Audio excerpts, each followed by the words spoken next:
Eh bien, bonjour à tous et bienvenue à nouveau dans cette série sur la perte d'un parent lorsque l'on est adulte. Alors, cette perte-là, ce deuil-là, il peut paraître être dans l'ordre des choses. Et oui, c'est vrai, il l'est, et en même temps. Et ce sont ces trois petits points à la fin de cette phrase que j'ai envie d'explorer. Et aujourd'hui, on va explorer ces trois petits points avec Annick Laprate. Alors, un grand merci, Annick, d'avoir accepté de participer à cette interview. J'ai pas très envie de prendre du temps pour te présenter parce que je pense que tu vas le faire beaucoup mieux que moi. La seule chose que j'ai envie de dire, c'est que Annick, contrairement aux autres personnes que j'ai interviewées, n'est pas quelqu'un que j'ai accompagné ou qui a assisté à un de mes cafés deuil. C'est moi qui ai suivi un de ces accompagnements et j'ai trouvé ça tellement, intéressant dans le sens où ça s'appliquait directement dans le quotidien, que j'ai eu envie de poursuivre dans ma connaissance, d'Annick. Et puis surtout, ce qui s'est passé pendant que j'ai suivi, cette formation, c'est qu'à un moment, j'ai entendu qu'Annick avait perdu son papa et que ça avait, bousculé pas mal de choses dans sa vie, sans du tout savoir quoi. Et c'est ce qu'on va aller, peut-être explorer ensemble aujourd'hui. Alors, rebonjour Annick, et je te passe la parole tout de suite. Peut-être déjà que tu as envie de poser quelques mots pour te présenter, et puis ensuite, je me permettrai de te poser une question pour qu'on démarre ensemble, tout simplement. Avec grand plaisir. Merci beaucoup pour l'invitation. J'ai dit oui tout de suite d'emblée parce que c'est un sujet qui est tellement important et effectivement, c'est dans l'ordre des choses, mais trois petits points. Et on n'est pas assez préparé, je trouve, en tant que société, à gérer ces trois petits points-là, surtout qu'on est dans une ère de rapidité, donc tout doit se faire très vite. Après le décès, c'est tout de suite bon, l'incinération, l'urne le plus rapidement possible, enterrer le plus rapidement possible, le deuil à faire le plus rapidement possible et redevenir fonctionnel le plus rapidement possible. Donc, ce n'est pas dit dans ces mots-là, mais c'est souvent ce qui se ressent dans la société actuelle et je trouve ça absolument déplorable parce que s'il y a quelque chose de douloureux et de beau à la fois, c'est le départ d'un être cher et je considère que c'est hyper important de prendre le temps. Donc, merci à toi d'aborder ce sujet-là qui va aider de nombreuses personnes. Pour ceux et celles qui m'écoutent, en fait, souvent on me demande de me décrire professionnellement et professionnellement, ça fait 20 ans que je suis dans le domaine du développement personnel. Je suis issue de l'enseignement et j'ai écrit plusieurs livres, plusieurs best-sellers. J'ai été animatrice télé, chroniqueuse radio. Je forme des gens à la reprogrammation du cerveau, donc en neurosciences et développement personnel aussi. Donc, j'aime bien utiliser l'appellation que j'aime accompagner les gens vers un neuro-bien-être. Donc, où est-ce qu'on associe le cerveau, le cœur et l'âme aussi, pourquoi pas. Donc, ma passion, c'est l'être humain. Et je trouve que l'être humain, il est phénoménal, il est rempli de ressources qu'il ignore bien souvent. Et quand on met en lumière ces ressources-là, il y a une transformation incroyable et c'est ce que je trouve beau, c'est ce que je trouve admirable, explorer les zones d'ombre, les zones de souffrance pour pouvoir grandir à travers tout ça. C'est le plus beau métier du monde. Je suis très heureuse même après 20 ans encore et c'est toujours un plaisir pour moi de pouvoir prêter ma voix à ceux et celles qui en ont besoin. Ben, un grand merci. Il y a déjà beaucoup de choses dans ce que tu as dit sur lesquelles on va pouvoir revenir petit à petit, notamment sur ces injonctions sociales explicites ou très implicites et engrammées hein, en nous. On va y revenir après. Mais déjà, pour débuter, est-ce que tu nous dirais quel âge tu avais lorsque c'est ton papa, puisque c'est bien de cela qu'on va parler, du décès de ton papa, lorsque ton papa est décédé? J'avais 47 ans. Donc, papa est décédé il y a 3 ans, j'ai 50 ans maintenant. Donc, j'avais 47 ans. Et ton papa, il avait quel âge? 75, tout 75, juste. 75 ans. Et alors, lorsque j'ai commencé cette série d'interviews, pour moi qui suis spécialisée dans l'accompagnement au deuil, j'étais vraiment focalisée sur le deuil. Donc, qu'est-ce qui se passe au moment du décès et après? Et en fait, je me suis rendu compte, à chaque interview, c'était difficile de parler et d'aborder la perte du parent un peu plus âgé, sans aborder la fin de vie ou Mhm. la phase avant, et que bien souvent, eh ben oui, ce parent avait été malade, dément ou autre, mais avait été malade et avait euh, contraint quelque part ses proches, soit à l'accompagner de façon directe ou indirecte, mais en tout cas d'avancer en fait aussi dans ce processus de maladie avec lui. Et je crois que ça a été ton cas aussi. Oui, et ça a été tout un parcours en fait parce que mon père était extrêmement fort. C'était un homme très serviable et j'aime beaucoup dire euh, qu'il a reçu la médaille du gouverneur général pour son service à la société. Donc, Mhm. ça démontre à quel point c'était un homme engagé. Pour lui, euh, rendre un sourire à quelqu'un, c'était ce qu'il y avait de plus beau dans sa journée. Donc, je m'en inspire encore beaucoup aujourd'hui de mon papa. Bref, c'était un homme très impliqué, très vivant, qui bougeait beaucoup, qui était relativement en forme. Et en fait, il est entré à l'hôpital parce qu'il avait mal au ventre. Et c'était en pleine pandémie. Donc, il est allé à l'hôpital, ils lui ont fait des tests et ils ont demandé à papa de revenir à l'hôpital, mais seul. On ne pouvait pas l'accompagner. Et c'est là qu'ils lui ont dit qu'il avait un cancer. Donc, ils lui ont dit que c'était un cancer généralisé. Du moins, c'est ce que papa a entendu. Donc, on ne sait pas exactement ce qui s'est passé dans ce bureau-là, mais papa nous a téléphoné à ma soeur et moi pour nous annoncer que c'était un cancer généralisé et qu'il lui restait 3 mois à vivre. Et là, ça a été un choc. C'est sûr que c'est un choc terrible. Papa est tellement actif, il va à l'hôpital pour un mal de ventre et on se Mhm. retrouve avec un cancer généralisé qui reste 3 mois à vivre. C'est la pandémie, c'est complexe, on ne peut pas se déplacer comme on voudrait, surtout que papa était dans un centre pour personnes âgées autonomes. Donc, mais dans un centre pour personnes âgées, en pleine pandémie, on n'avait pas le droit d'entrer. Donc, c'était extrêmement difficile. C'était dans le temps de Noël et je me rappelle être allée au centre où il habitait avec ma voiture et installer la voiture en dessous de son balcon, d'avoir mis des lumières de Noël après la voiture, d'avoir amené des speakers, Oui, en tout cas, bref, pour écouter de la musique de Noël, pour chanter, on chantait Noël en dessous de son balcon. Ça l'a donné place à l'imagination, à la créativité, mais au grand pouvoir de l'amour. Donc, il y a eu des moments vraiment très beaux, mais des moments extrêmement difficiles, surtout que papa était en couple depuis 20 ans avec une femme extraordinaire, mais qui était atteinte d'Alzheimer, très sévère. Donc, vraiment un Alzheimer profond. Il s'occupait d'elle. Et à un moment donné, ben, avec la santé qui décline, s'occuper d'une personne qui souffre d'Alzheimer, papa, c'était rendu difficile pour lui. Donc, pour le voir, nous, on a dû faire une demande pour être proche aidante. Sinon, on ne pouvait pas entrer dans le centre. d'accord. Donc, on a dû faire des démarches pour devenir proche aidant officiel. Et c'est ce qui nous a permis enfin d'entrer dans le centre et pouvoir prendre papa dans nos bras et s'occuper de lui.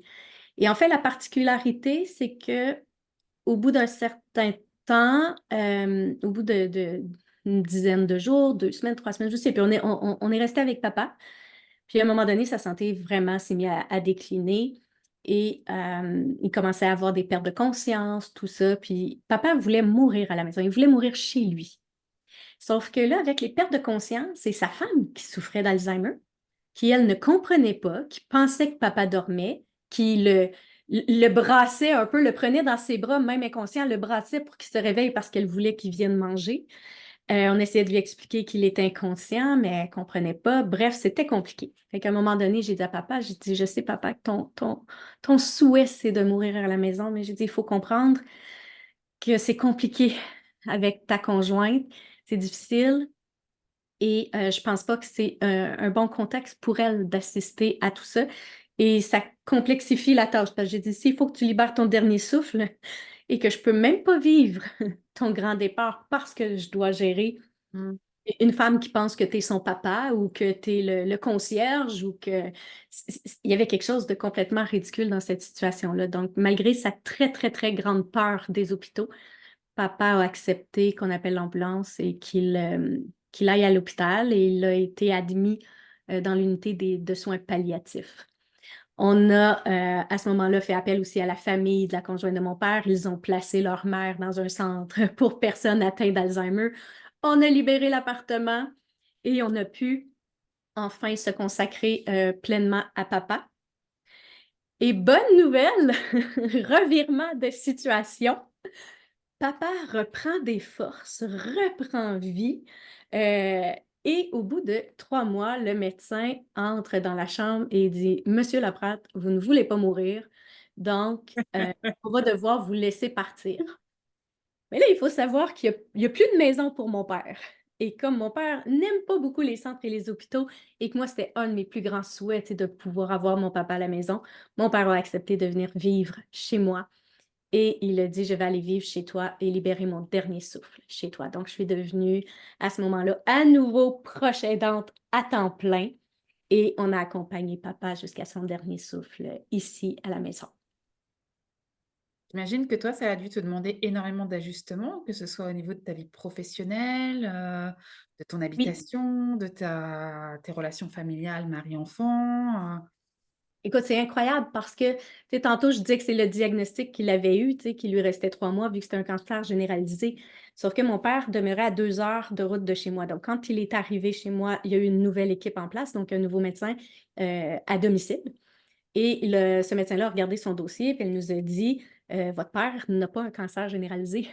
Votre père a un cancer du pancréas. À pas du pancréas. C'est là qu'il y avait eu la masse d'origine, là, mais du péritoine, excuse-moi.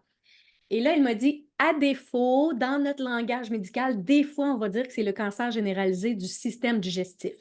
Mais D'accord. ce n'était pas un cancer généralisé. Donc, est-ce que on a vraiment dit à papa qu'il y avait un cancer généralisé ou on lui a expliqué le cancer du Mmh. péritoine qui était, bref, on n'aura jamais eu l'information. Mais ceci étant dit, une fois rendu chez moi, on a découvert que finalement, papa en avait pour 11 mois. Donc, et non pas la fin imminente, mais tout est parfait. Ça nous a permis justement de pouvoir accueillir tout ça et de bien l'accompagner. Qu'est-ce que ça demande comme organisation? C'est complètement fou et j'ai envie de souligner le soutien incroyable de mon mari parce que la maison est devenue un hôpital en fait. Parce qu'il fallait avoir les bonbonnes à oxygène, il fallait avoir les barres de soutien, il fallait avoir un lit d'hôpital dans le salon pour lui, il fallait avoir tout l'équipement au niveau de la douche, même une espèce de mini ascenseur sur mesure pour pouvoir le monter à la douche. Bref, c'était incroyable. Les gens qui venaient à la maison ne reconnaissaient plus la maison, là. C'était vraiment un mini hôpital plein d'amour pour papa. Et en fait, ce qui se produit, c'est qu'on met nos besoins de côté. Donc, et c'est dans les menus détails, mais en fait, on se demandait même plus qu'est-ce qu'on avait envie de manger. Le soir, Mmh. c'était papa, qu'est-ce que tu veux manger? On se demandait même plus qu'est-ce qu'on voulait écouter à la télévision. C'était papa, qu'est-ce que tu veux écouter? Donc, il y a ce réflexe-là qui n'est pas le meilleur au monde, je tiens à le préciser, mais qui est peut-être profondément humain, mais qui est de s'oublier pour pouvoir donner le meilleur à l'autre. Et je me souviens d'une phrase que le médecin avait dit. Elle m'avait dit: «Annick, en ce moment, peut-être que tout ça peut te paraître complexe, difficile, et parfois long, dans tous les processus», mais elle m'a dit: «Je te le garantis, après son départ, tu vas dire: "C'était trop Mmh. court" et par la suite, chaque fois que tu vas penser à ça, tu vas dire: "C'était trop court"». Et elle avait totalement raison parce que oui, j'ai peut-être pris 8 mois de ma vie où est-ce que je me suis retirée du travail, je suis devenue proche aidante, je me suis occupée de papa à temps plein.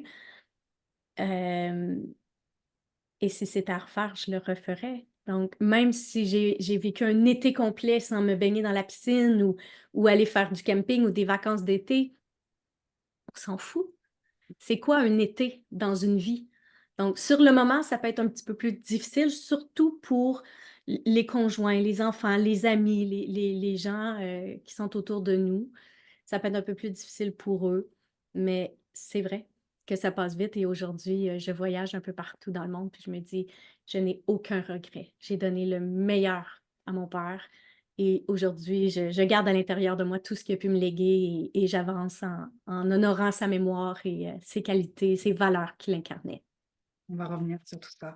Mmh. Hem, Comment est-ce que ça s'est passé pour toi au moment du décès? Tu l'as accompagné pendant 1 an chez toi? Quelque part, ça a demandé beaucoup d'ajustements et en même temps, bah, j'imagine que Il y a une sorte de, entre guillemets, «routine» parce que quand on accompagne quelqu'un en fin de vie, il y a toujours des surprises, des Oui, déclins, des crises et cetera, donc il y a pas de routine et en même temps, comme tu l'as dit, tu as tout mis de côté pour pouvoir te dédier, en fait, à cet accompagnement. Donc à un moment, ça s'arrête. oui.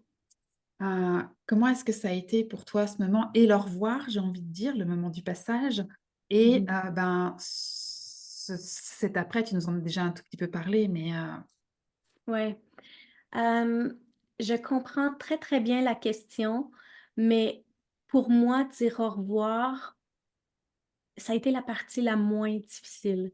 Ce qui a été difficile pour moi, ça a été l'annonce du diagnostic. C'est là où j'ai eu un deuil. C'est là où j'ai compris que le père que j'avais connu allait se transformer mmh, et allait nous quitter. Donc pour moi, le deuil s'est passé à ce moment-là. Et ce qui a été un choc pour moi, c'est que dans la même semaine où on a appris que papa avait un cancer et allait mourir, j'ai appris de ma fille qu'elle était enceinte et que j'allais devenir grand-mère dans la même semaine. Donc, ça, ces 2 extrêmes-là ont été foudroyants, en fait.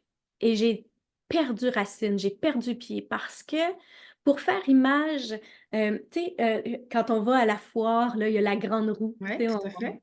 et là, ça y va lentement, on va en haut, on redescend. Et pour moi, c'est comme si j'étais confortable dans la grande roue parce que au-dessus de moi, j'avais mon père et ma mère. Moi, j'étais au milieu et en dessous, il y avait mes enfants. Et c'était le meilleur des mondes parce que j'ai tous ceux que j'aime. Et dans la même semaine, j'apprenais que mon père allait quitter la roue. Mmh. Donc, qui aurait pu cette protection-là, cet amour-là au-dessus de moi. Et le fait que je devienne grand-mère, c'est comme si ça m'avait propulsée dans le haut de la roue. Et même si je suis très jeune, ce qui a été comme une évidence pour moi et un choc pour moi, ça a été: «Oh, ce qui est évident et naturel, je suis en train de le vivre et je Mmh. suis pas prête. Je ne suis pas prête à être la prochaine».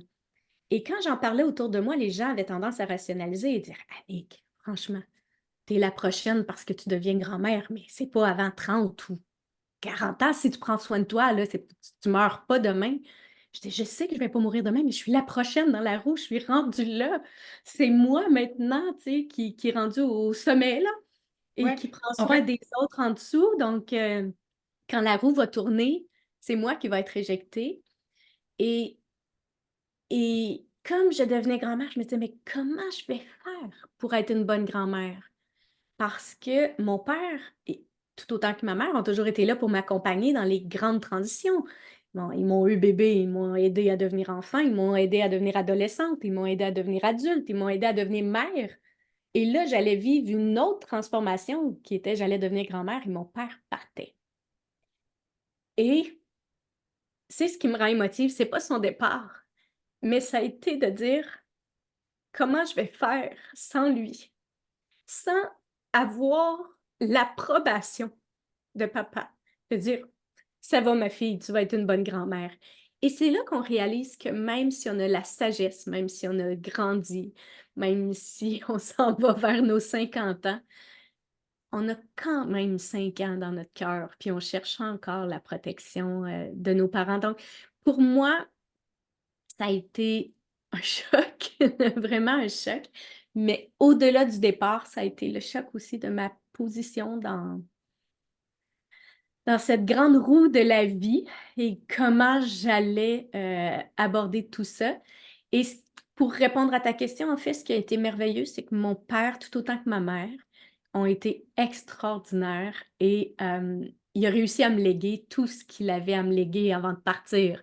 Donc et même si mes parents étaient séparés, ma mère était là lors de son dernier souffle, ils se tenaient la main, il y a toujours eu beaucoup d'amour et de respect. Donc son départ, mon père m'a préparée à son départ et ça, je vais toujours être hyper reconnaissante et j'espère un jour avoir cette opportunité-là, cette chance incroyable-là aussi de préparer mes enfants à mon départ parce que mon père, à la blague, il disait, même si je m'appelle Annick, il m'appelait Charlie. Donc il disait: «Tu sais, Charlie, quand je vais partir, là, il dit, ce serait bien là, que tu pleures 2, 3 jours, là. Puis il dit, pleure fort aux funérailles, là. Il dit, faut que tu montres que tu m'aimais, là. Fait que c'était sa façon très humoristique de dire, regarde, tu peux libérer tes émotions, mais tout de suite après, il disait, ce qu'il m'a dit, c'est Annick, le fil d'arrivée arrive tellement vite, tellement vite. Il dit, on ne le voit pas arriver, ce fil-là. Puis il dit, le temps est très court sur Terre. Fait qu'il dit, après mon départ, là, il dit, si tu as la santé, tu as une passion, tu as l'argent, pose-toi pas de questions, fonce.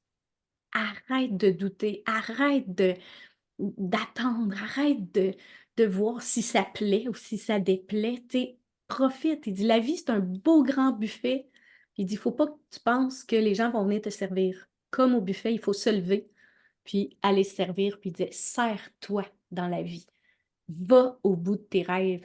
Donc, papa est parti comme un grand maître, comme un grand chef, et à son départ, même si ça a été douloureux, le dernier souffle, le fameux silence, et surtout que nous, on a vécu toute la partie très désagréable de le médecin qui doit venir constater le décès, mais après ça, tu as les gens qui viennent chercher le corps.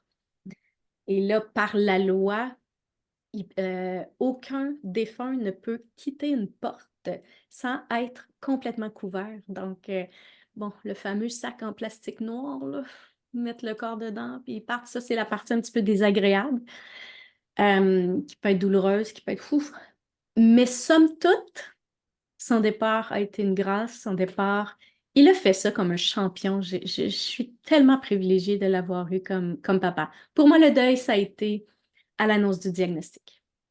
Oui, c'est ce que j'entends. J'entends deux choses. Ce que j'entends, c'est que souvent, cette sensation de changer de place au sein de la famille, elle est souvent perçue après. Et toi, tu l'as perçue bien avant, en fait. Alors, est-ce que ça s'est amplifié après? On verra, tu nous diras. Et ce que j'entends aussi, c'est que ton papa, il a tenu son rôle de papa jusqu'au bout. Ouais, Complètement. même si par moment tu as été accompagnante et que certainement enfin, peut-être que tu as eu par moment, et peut-être même lui d'ailleurs, le sentiment que les rôles pouvaient s'inverser à certains Ah moments. oui, Tu prenais soin et en même temps, il t'a aidé aussi au passage, à son passage et au tien sans lui, dans oui. ce que j'entends. Oui, ça a été un bel équilibre parce C'est que c'est ça. sûr que j'ai dû prendre soin de papa, là. C'est sûr que je le nourrissais, je le lavais. Le premier bain de mon père, c'est douloureux, là. Il a pleuré et je pleurais parce que mon père, qui avait toujours pris soin de nous, je devais le laver. Ouais. Donc, laver son père qui est nu, ça demande une forme d'intimité et de vulnérabilité de part et d'autre. Donc, c'est là où tu dis, ouf, OK, les rôles sont inversés et je dois vraiment prendre soin de lui. Papa a eu des problèmes aussi, tu sais, comme au niveau digestif et autres constipation. Donc, il y avait des techniques qu'on nous a appris en tant que proche aidante pour aller stimuler l'intérieur Ouais. de l'anus.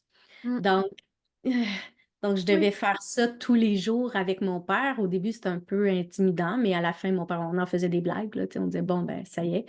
Mais c'est sûr que c'est particulier où est-ce que, bon, on voit l'image, là, c'est l'heure d'aller masser le muscle à l'interne, le doigt dans les fesses de mon papa et mon mari qui descend et qui veut aller, lui, se préparer un sandwich et qui fait, oh, OK, excusez, c'est l'heure du traitement. Il y a comme quelque chose quand même de Oui, c'est très une nouvelle humoristique intimité. aussi. Oui, c'est ça, exact. Donc, mais heureusement, papa avait énormément d'humour, énormément. Et papa a toujours eu la philosophie de ça sert à rien de se plaindre. Donc, la vie est ce qu'elle est et il faut faire avec et comment on peut maximiser le tout, comment on peut rendre ça Mm. agréable. Donc, ça, j'ai eu cette chance-là parce que j'ai entendu tellement d'histoires d'horreur où la personne qui est en train de mourir est dans la résistance ou dans la colère ou dans les reproches ou dans la dépression ou autre. Donc, à ce moment-là, l'accompagnement n'est pas le même du tout, du tout. Tout à fait. Tout à J'ai fait. vraiment eu le privilège de vivre un accompagnement mutuel. Donc, j'ai accompagné mon père tout comme il m'a accompagné. C'est ça. Et donc après son départ, donc j'imagine que là, il faut réajuster toute ta vie à nouveau, réaménager ta vie. Comment est-ce que tu as vécu les premiers mois après le décès? Je vous dirais que, encore une fois, j'ai une famille exceptionnelle, hein, parce que mon mari avait eu une réunion avec mes enfants qui sont des adultes, vous aurez bien compris, puisque j'allais être grand-mère. Et ils se sont dit, OK, quand grand-papa va partir, maman va avoir besoin de nous. Et ils avaient déjà un peu leur plan. Donc, quand papa a libéré son dernier souffle, c'était au salon. Et après, bon, mon dernier bisou et tout ça. Moi, je voulais pas assister à le sac de plastique Ouais. noir et tout et tout. Donc, il y a un de mes enfants qui est venu me chercher. J'ai 3 enfants. On est allé, j'ai une terrasse sur le toit de ma maison. On m'a amené sur la terrasse, un petit verre de vin, repose-toi. Et ils se sont occupés de remettre un peu la maison comme elle était avant, donc d'enlever les barres de soutien, d'enlever tout l'aspect hôpital de la maison.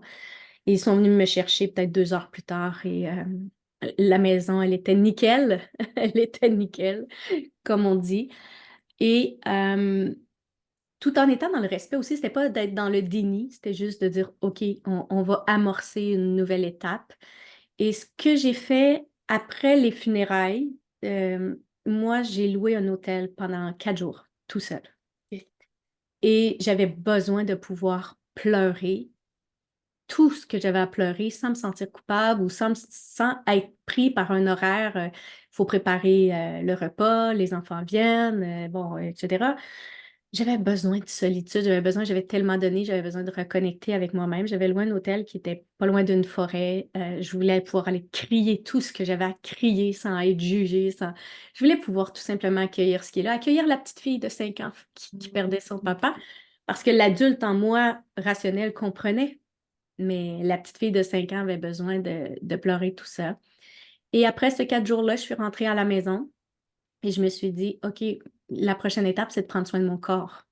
Donc, même si je donne des formations à chaque année à l'automne, après le départ de papa, j'ai pris congé jusqu'à Noël. Je me suis dit, là, je m'accorde ce 3, 4 mois-là pour nourrir mon corps parce que j'avais pas bougé pendant 11 mois, j'étais très sédentaire à côté de papa. Je mangeais pas bien, je dormais pas bien. Donc, tu sais, mon corps, là, je l'avais négligé. Il avait été extraordinaire pour me soutenir dans cette épreuve-là, mais là, mon corps avait besoin de moi, que je lui consacre du temps. Donc, j'ai loué un chalet à l'extérieur pendant un mois. Je suis allée avec mon mari et c'était marche dans la nature, ben, juste bien manger, bien m'hydrater, méditer, courir, crier, c'est tout. Lire, vraiment, là, juste ce temps-là pour moi. Et ça a été incroyable. C'est sûr que c'est dur au début parce que en septembre, quand tu vois tous tes collègues lancer leur formation, tu vois que la société continue. Hein, la société continue de faire du bruit et nous, on ne peut pas retourner dans ce bruit-là. Euh, donc, il y a une partie de nous qui se sent un peu coupable, c'est de ne pas être en énergie pour joindre le mouvement, euh, qui se sent coupable d'être irrité par le surplus de demande ou par l'ingratitude ou les gens qui se plaignent alors que... Mm. Donc, il y a une forme de... J'avais besoin d'accueillir tout ça. Fait que même si je me sentais coupable de ne pas donner de formation, je me suis dit, OK, non, je n'ai pas à me sentir coupable et à devoir entrer dans le moule. Je dois me prioriser. Je dois offrir ce cadeau-là à mon corps. Et à partir du moment où je me suis autorisée à vivre le deuil, mais ça aussi, ça a été une autre étape parce que, comme je le disais d'entrée de jeu, c'est pas quelque chose qu'on valorise de Non. dire, hey, si tu prends 3, 4 mois de ta vie pour prendre soin de ton corps et pleurer ou crier ce que tu as à crier, parce qu'un deuil, c'est pas quelque chose qui a nécessairement un début, une fin, hein. C'est comme, c'est très en montagne russe, hein. Une journée, tu crois que ton deuil est fini, puis tu fais, ouais, je vais bien. Et le lendemain, là, tu t'ennuies à mourir et tu pleures pendant des heures. Donc, c'est vraiment des montagnes russes. Je pense que de s'autoriser à vivre des montagnes russes, puis à prendre soin de soi, puis à ralentir, puis à voir les autres autour de soi performer, réaliser des rêves, avancer, alors que toi, tu restes où tu es, à prendre soin de ton corps. Mais quand tu te le permets, c'est le plus beau des cadeaux. Parce que je considère que si je n'avais pas fait ça et que j'étais retournée dans le mouvement de la société, j'aurais fait un burn-out Mm. ou une Mm. dépression. Je me serais retrouvée avec de grandes problématiques. J'ai préféré l'option de vraiment me considérer à 100%, prendre soin de ce qui était là. Et c'est ce qui m'a permis d'être beaucoup plus en énergie fonctionnelle en janvier quand je suis revenue. Oui, tu as su en fait créer de l'espace pour ton processus de deuil et t'autoriser à t'écouter. Et je pense que la profession que tu as et tout ce parcours que tu as, t'a certainement permis aussi de te mettre à l'écoute de tes besoins intérieurs, en fait, qui étaient certainement très pressants. Oui. Et oui, c'est un d'une grande sagesse et 2 d'une grande richesse de pouvoir faire ça, effectivement. Parce que c'est Mhm. un processus qui, vide énergétiquement. Oh, oui. Mais ce qui Fait que aide énormément, moi, ce qui m'a aidé beaucoup, beaucoup dans ce processus-là, c'est que j'ai parlé à la petite fille en moi. Ça, c'est mmh, ce qui m'a aidé le plus parce que, comme je le disais tantôt, la partie adulte rationalise et comprend, mais c'est la petite fille à l'intérieur de soi qui a l'impression qu'il est abandonné pour toujours. Et en fait, j'ai fait une espèce de rituel où j'ai dit, tu sais quoi, à la petite fille naïve qui a besoin de protection, qui est enfantin, qui croit à ses rêves, qui est très you, je me suis dit, regarde, tu n'es pas seule, tu n'es pas abandonnée par ton père. Puis en fait, c'est une espèce de rituel où j'ai tendu la main à la petite fille en moi. Je me suis dit, l'adulte que je suis a besoin mmh. de toi. Et à partir du moment où je lui ai tendu la main, puis je me suis dit, on va faire équipe. Moi, je vais veiller sur toi, mais toi, tu vas veiller à ce que je garde ma lumière, que je garde mon émerveillement, que je garde ma folie. Et, euh, et à partir de ce moment-là, le deuil a été beaucoup plus facile et beaucoup moins douloureux. En fait, tu as pu accueillir ces 2 parts de toi, en fait, Ouais. hein. Les unir, en fait. Voilà, c'est ça et faire en sorte qu'elles se soutiennent et ça me fait sourire parce que je suis sophrologue, moi, quand même, et mes accompagnements se basent énormément là-dessus et c'est une des pratiques, en fait, Ah, d'inviter, les personnes que je reçois, une fois qu'elles sont en état modifié de conscience, de pouvoir, elles, en tant qu'adultes aujourd'hui, accueillir cet enfant intérieur qui pleure ce parent, en fait, qui est parti oui, exact. et c'est profondément réparateur, en fait. Profondément Énorme. et sécurisant parce que c'est quand enfin, je veux dire, perdre un parent, c'est perdre, je sais pas comment tu l'as vécu toi, mais pour certains, c'est quelqu'un me disait l'autre jour: «C'est comme, si on m'arrachait mes racines». Toi, tu as parlé d'abandon, de sentiment d'abandon, enfin, voilà, il y a quelque chose de l'ordre d'un pilier qui n'est plus, tout simplement. Donc Tout à fait. se sécuriser intérieurement, de pouvoir se le faire soi-même, c'est énorme Mhm. et En j'entends fait, que je c'est pense tout à fait pour que toi. dans mon cas, le fait que j'ai appris que j'allais être grand-mère dans la même semaine, je ne pouvais pas prendre la direction de perdre mes racines parce que je devais en créer d'autres pour Mmh. un petit enfant à naître. Donc, je pense que c'est ce qui a fait que j'ai eu peut-être un parcours un peu plus différent dans le sens où je devais m'enraciner, là. J'allais devenir le pilier, je devais être le pilier aussi pour ma fille qui devenait Mmh. maman pour la première fois et devenir grand-maman. Donc, je pense que c'est pour ça que j'ai pas eu longtemps cette sensation-là de perdre. Et comme on est une famille très unie, mes enfants et mon mari ont été tellement présents, ma sœur que j'adore était là à chaque instant, ma mère aussi. Donc, ces racines-là, j'ai été chanceuse. J'ai pu vraiment m'en servir pour pouvoir rebondir et créer autre chose, semer autre chose. Et à un moment, tu as dit que quelque part tu portais toutes les valeurs en toi de ton papa. Oui. Est-ce que tu as le sentiment, en fait, qu'aujourd'hui tu les incarnes différemment? Oui, complètement, à 200%, parce que je les incarne en toute conscience. Mmh. Donc, tu sais, souvent on me disait, ah, tu as tel trait de personnalité de ton père ou de ta mère, et tu fais un petit clin d'œil, tu fais, bah oui, c'est chouette, tu sais, merci. Mais tu passes à autre chose assez rapidement. Donc, là, maintenant, euh, même si papa n'est plus là physiquement, moi, je lui dis bonjour tous les matins. Il y a la photo, de lui dans la maison. Et tous les matins, je fais bonjour, papa, bonne journée. Donc, et Oui, ça me tu fait du continues bien à de juste, l'honorer, en fait, au bah oui, quotidien. c'est juste de Mmh. lui dire bonjour. Mmh. Et je sais pas si s'il m'entend, s'il me voit, s'il y a quelque chose, mais à moi, ça me fait du bien. Et comme je renseigne en neurosciences, ben, j'aime bien pouvoir déjouer le cerveau parce qu'il n'y a rien de pire pour le cerveau que la perte. Donc, juste le fait de dire bonjour, papa, ben, mon cerveau, il fait OK, elle n'est pas dans la perte, elle n'est pas dans le deuil, dans le manque, donc on va lui envoyer des signaux de calme et de sécurité. Donc, j'aime bien déjouer mon cerveau en ce sens-là et aller chercher tout le bien-être dont j'ai besoin. Fait que je lui parle à tous les jours et c'est sûr que quand quelqu'un me demande quelque chose, même si je suis fatiguée, là, je vais passer à papa, je vais dire, OK, comment je peux être au service, tout en me respectant aussi, là, tout en respectant mon état, mais je le fais avec beaucoup plus de conscience.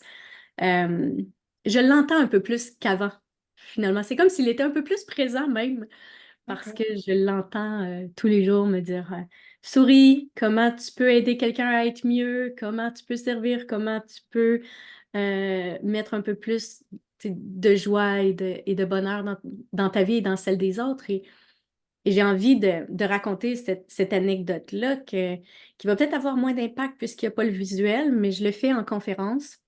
Mon père, quelques jours avant sa mort, il a vomi et c'était tout noir. Donc, c'était le signe que son foie, là, c'était terminé, que là, le médecin nous a dit, là, il en a que pour quelques jours. Mais quand il a vomi, il a fait un choc vagal, il a perdu conscience et il est tombé, puis il s'est ouvert le crâne, mais à la surface, là, rien de majeur, ça a l'air gros quand je le dis comme ça, mais ça l'a fait une forme de cœur très, très distinct, très distinct. Et bon, quand il est revenu à lui, on éponge tout ça, on le remet dans le lit. Évidemment, on appelle la famille, on dit que là, bon, il n'y en a que pour quelques jours parce que le foie vient de déclarer forfait. Et les gens viennent à la maison, toute la famille, les cousins, les tantes, tout le monde. Et chaque personne qui vient auprès de papa dit oh, comment tu te sens, Fernand? Mon père s'appelait Fernand. Comment tu te sens, Fernand? Pauvre toi, tu vas nous manquer. Est-ce que tu trouves ça difficile? Et mon père leur a tous répondu la même chose. Il leur disait vous savez, dans la vie, on peut voir le mauvais côté des choses, Mm. on peut être triste parce que c'est le départ. Et là, il se penchait la tête et il montrait son cœur. Il disait ou bien on peut continuer de faire des cœurs. Que c'est beau. Et il disait à chaque personne, quand tu ressors d'ici, je veux que tu fasses des cœurs dans ta vie. Donc, ce qu'il nous disait, en fait, c'est que même la journée où il a appris qu'il lui restait quelques jours, à peine quelques heures, il était encore en train de nous dire, il y a du beau. Il y a Mm. du beau, mais porte ton regard et ton attention sur le beau. Donc, je pense qu'il est parti en nous laissant un enseignement absolument incroyable. Et cette photo-là de sa tête avec le petit cœur dessus, je l'ai. Je la regarde régulièrement. Et quand je vis des petites épreuves de vie, là, je me dis, il y a possibilité de faire des cœurs quand même. Et c'est un peu ce qu'on est en train de faire, toi et moi. On est en train de créer des cœurs pour les gens qui souffrent peut-être présentement dans un deuil. En tout cas, toi, tu continues à les faire voyager, ça c'est très clair. Ça s'entend. Oui. Ah, j'imagine que c'est une petite fille ou un petit garçon que tu as eu? Une petite fille et là, mon Dieu, pleine de vie, pleine de vie. Et je suis grand-maman une deuxième fois d'un petit garçon maintenant. D'accord. Donc j'imagine que tous ces cœurs vont voyager jusqu'à eux pour qu'ils les fassent voyager à leur tour. Oh que oui, ils connaissent très, très bien le grand-papa Fern sur la photo.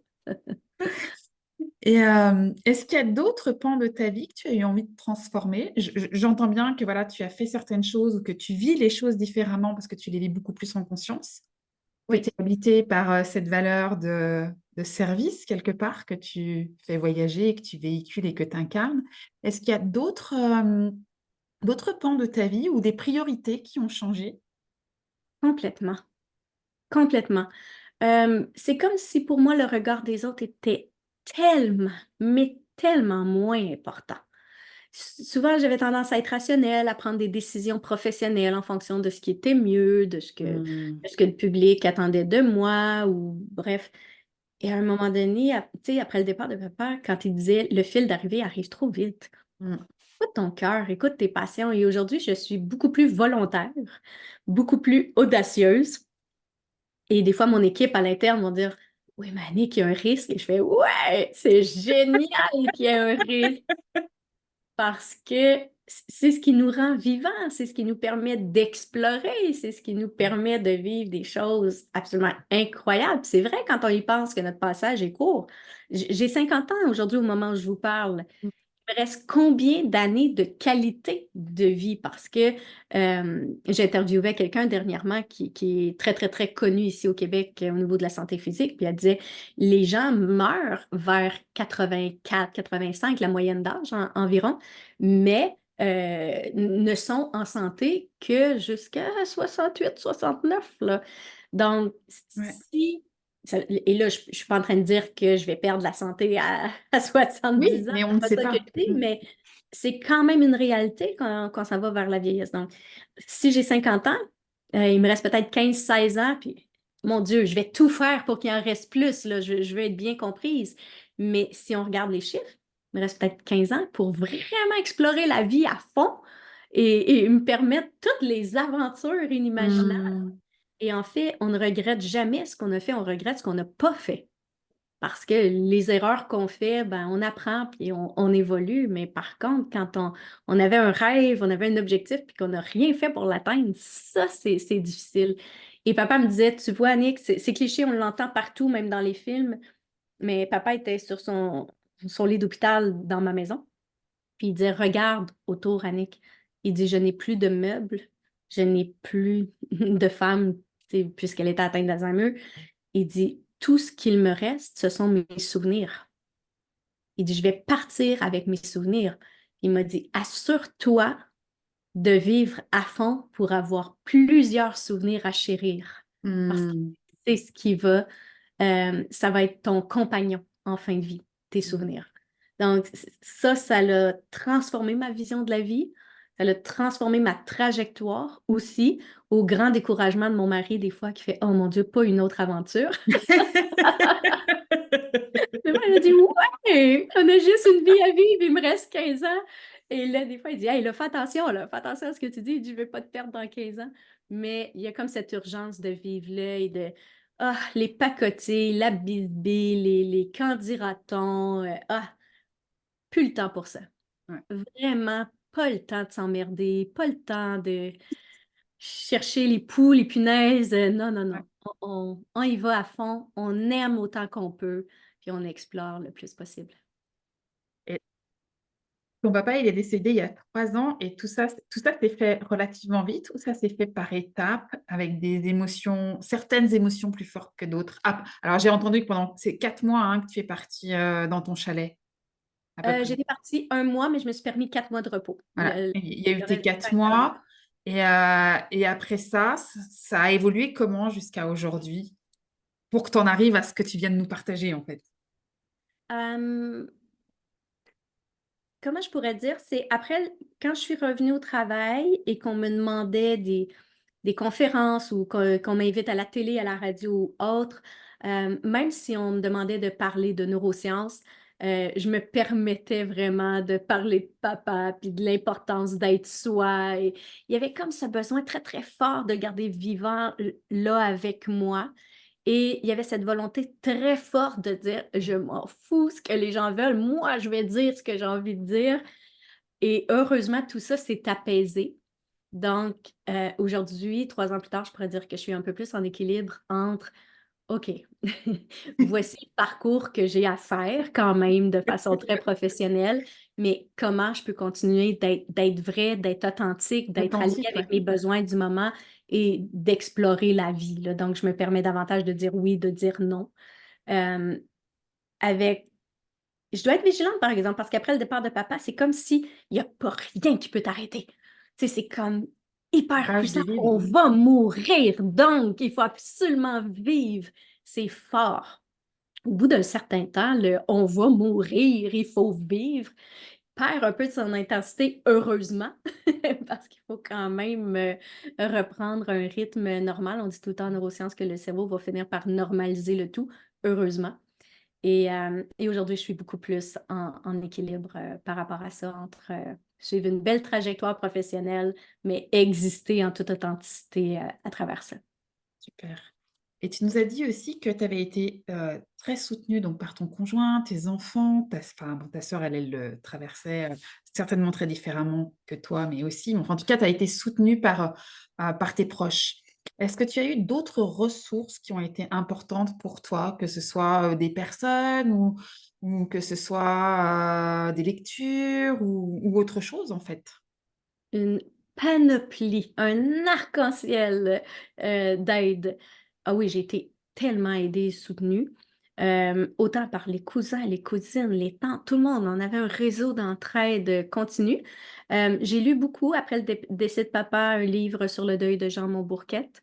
Hmm. Petit livre très simple, pas compliqué, pas long à lire, des petits paragraphes qui est parfait après un deuil parce Il qu'on est veut super. C'est celui que j'offre à toutes les personnes que j'accompagne.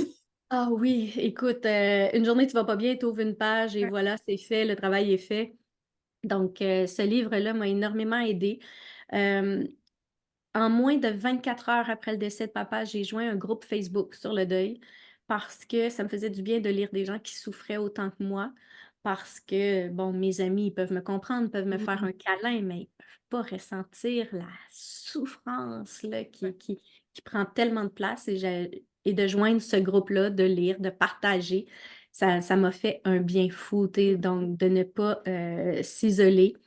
Évidemment, on avait toute l'équipe médicale. Donc, moi, j'ai eu des formations sur l'alimentation en fin de vie. J'ai eu des formations sur administrer les médicaments, les piqûres aussi. En dernier, c'est moi qui piquais mon père. Sur l'après, en fait, sur la phase deuil. Tu Ah, vois, la au niveau phase des deuil. retours. Ouais. Ouais, Sur la phase deuil, ça a été beaucoup la lecture, le repos. Et le sinon, groupe. tous les outils que j'ai acquis au cours des derniers 20 ans, c'était le temps de les mettre sur la table et vraiment de les appliquer. Donc, ça, j'avais cette chance-là d'avoir déjà un coffre à outils très bien rempli. Moi, je dis tout le temps, quand on a les outils, ça ne nous préserve pas des épreuves de la Non. vie, mais ça fait en sorte que quand les épreuves arrivent, ben, on a les moyens d'accueillir et de ne pas être troublé par la peine ou la colère qui arrive subitement. On dit, OK, bon, quels sont mes outils pour pouvoir accueillir cette peine et cette colère-là? Et comment je peux libérer ça aussi. Les neurosciences ont été absolument extraordinaires pour moi parce que j'ai appris justement comment refaire les neurotransmetteurs qu'on a perdu un petit peu. Là, on s'est retrouvé en carence là, dans une situation aussi difficile que celle-là. Donc, d'être en mode refaire les neurotransmetteurs, de voir que c'est un processus qui est autant biologique qu'émotionnel. Donc, ça m'a aidé énormément. Et bien sûr, ben, j'ai des enfants, un mari, une sœur absolument exceptionnelle. Mais en même temps, j'ai envie de dire, c'est quand même un challenge. Avoir des outils en communication, c'est très bien parce que je veux rien enlever à mon mari, comme je le répète, qui a été extraordinaire. Mais il faut comprendre que dans la peau de mon mari, lui, il a perdu, entre guillemets, perdu sa femme pendant 11 mois, là. Où Mm. est-ce que j'ai été aux côtés de papa tout le Ouais. temps. Et après, dans les derniers mois, lui, il a accueilli son beau-père dans sa maison, là. Donc, mon mari ne pouvait plus manger ce qu'il voulait, manger ce que papa voulait. Il avait perdu sa Ouais. télé, il avait perdu sa femme, il avait perdu les voyages, il avait perdu beaucoup de choses. Et on a eu un petit conflit, lui et moi, quelques jours après le décès de mon père, parce que c'est comme si Eric était comme, enfin, je retrouve ma femme. Mais il y avait énormément de peine pour mon père, là. Il a pleuré parce que c'était comme un père pour lui aussi. Mais quand on est plus éloigné, la peine, elle est différente et on va s'en remettre plus facilement. Donc, Eric avait des attentes sur enfin, je vais retrouver ma femme, on va recommencer à faire l'amour, on va recommencer à voyager. Mais moi, là, j'étais complètement vide, là. J'avais tout donné à papa et je suis en deuil. Donc, moi, la libido est pas là, là. Tu sais, et je suis pas prête à faire wouhou, on repart en voyage. Donc, il y a eu une espèce de décalage. Il y a eu une période un petit peu où ça accrochait, il y avait un petit peu de conflit, où est-ce que je lui demandais d'être encore un petit peu patient, que oui, il allait retrouver sa femme, mais qu'il fallait me donner le temps Oui, puis de refaire. c'est aussi un moment de repli. Enfin, comme tu disais, c'est un processus qui est profondément solitaire, hein. Quand tu disais: «Je suis partie, j'avais besoin de pleurer pendant 4 jours, je suis partie, j'avais besoin d'être seule» et toi, voilà, tu as parlé de 4 jours, mais voilà, cette période pendant laquelle on peut avoir des moments de repli elle peut être longue et effectivement, on n'est pas toujours, en capacité, de s'ouvrir, que ce soit sexuellement, que ce soit, dans l'écoute, l'échange et cetera, avec l'autre, heu, tout le temps ou très rapidement après un décès, c'est très clair. Mmh. Ouais, Et c'est ouais. chouette que tu, aies cette liberté de nous le partager, c'est super. Oui, ben, on en a parlé souvent, mais Eric, s'il était à côté de moi, il partagerait parce que Ouais, lui, il disait, je m'étais préparée à être un soutien jusqu'à la mort, mais c'est comme si je n'avais pas préparé mon cerveau à dire, oh, ouais. euh, après la mort, il y a ma C'est pas femme en deuil. fini. Oui, c'est ça. Donc, c'est comme si, je sais pas, c'était un processus auquel il n'avait pas pensé, auquel il ne s'était Mm. pas préparé. Fait que lui, il avait tout donné le temps de l'accompagnement. Là, il était prêt à être Oui. considéré parce que lui, il n'était pas vu non plus. Il existait très peu dans le sens où ses besoins, il les a cachés lui aussi, là, ses Mm. envies ou ses peines ou ses frustrations. Je veux dire, comme il l'a partagé ouvertement, là, c'était pas le temps là, de dire je m'ennuie de mon épouse, elle s'occupe pas de moi quand je suis en train de donner un traitement à mon père. Fait que lui a dû effacer ses Mm, besoins mm. aussi au profit de papa. Fait que c'est sûr que lui avait envie il avait hâte, lui aussi, d'être vu, d'être Ouais, il y avait entendu. une urgence de retrouver une norme, Oui, entre guillemets, une normalité de vie de exact. couple et de famille et ouais, Mhm.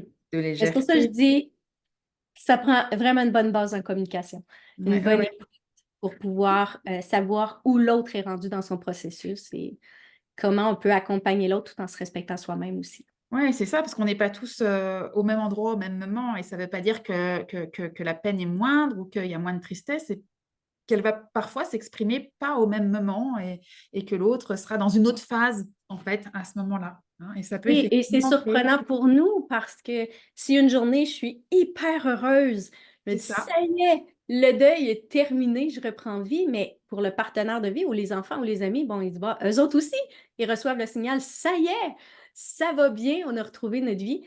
Et le lendemain, on peut s'écrouler et pleurer pendant des heures. Donc, c'est des montagnes russes pour nous, mais c'est aussi des montagnes russes pour les proches qui nous accompagnent dans ce processus-là. Est-ce qu'il y a d'autres choses que tu aurais envie de nous partager qui seraient importantes pour toi de déposer? Euh, moi, je pense que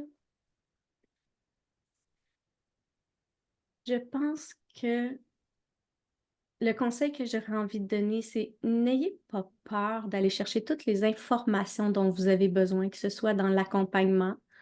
Il y a plein de choses que je ne savais pas sur la fin de vie, comme le délirium, c'est le fameux délirium de fin de vie.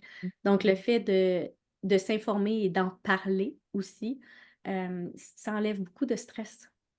Et ne pas avoir peur. Moi, je dis tout le temps, en fin de vie, les masques tombent, on se dit les vraies choses. Il y a quelque chose de très, très beau, de profondément beau dans l'accompagnement parce que là, il y a comme une union, une authenticité, un amour absolument incroyable. Fait que laissez-vous bercer aussi par cet amour-là parce qu'un deuil, c'est douloureux. C'est un grand marathon et il faut être capable de se ressourcer en cours de route. Donc, ayez vos plans de ressourcement parce que, on en a besoin. On en a besoin. Ouais, sans hésiter à oser se tourner aussi vers d'autres personnes qui ont vécu la même chose. Tu l'as dit, hein, toi, tu en as eu besoin à un moment, que c'était un groupe Facebook, voilà, qu'ils soient en présentiel, en virtuel, peu importe, que ce soit un Ouais. accompagnant, un groupe, enfin, peu importe euh, le format, j'ai envie de dire, mais oui, c'est vrai que Oui, c'est un... et quelque chose qui vous correspond parce que Hmm. dans un deuil, je pense que ce qui est de plus difficile à gérer, c'est que les gens qui vous entourent, que ce soit des collègues ou de la famille proche, ils vont tous vous donner des conseils sur comment Hmm. traverser le deuil. Mais en fait, les conseils qu'ils vous donnent, c'est à partir de leur référence à eux, leur filtre à eux, leurs préférences. Et nous, on est unique, on est différents. Donc, moi, je ne me sentais pas super à l'aise de tout exprimer la Hmm. profondeur de ma tristesse à mes proches. Moi, je préférais joindre un groupe de deuil où est-ce que là, je pouvais vraiment y aller sans me censurer. Alors que pour d'autres, ils diraient non, moi, joindre un groupe d'inconnus, impossible pour moi, donc je préfère me confier à une amie. Donc, on a tous notre façon d'aborder le deuil, mais c'est de le trouver. Ouais, tout à Ça, fait, c'est important. Faut pas être dans le déni. Il faut dire, OK, je traverse une période difficile. tout à Donc, fait. pendant un certain temps, je vais être imparfaite. Je ne serai pas au meilleur de ma forme. Donc, c'est d'embrasser sa Et c'est OK. Hmm. vulnérabilité et de se dire, c'est ça, ça va durer quelques mois, quelques années, ça dépend encore des gens, mais de s'accepter dans cette vulnérabilité-là, puis être capable de tendre la main. Ben, Hyper ce sont important. de, Restez pas tout seul avec la peine.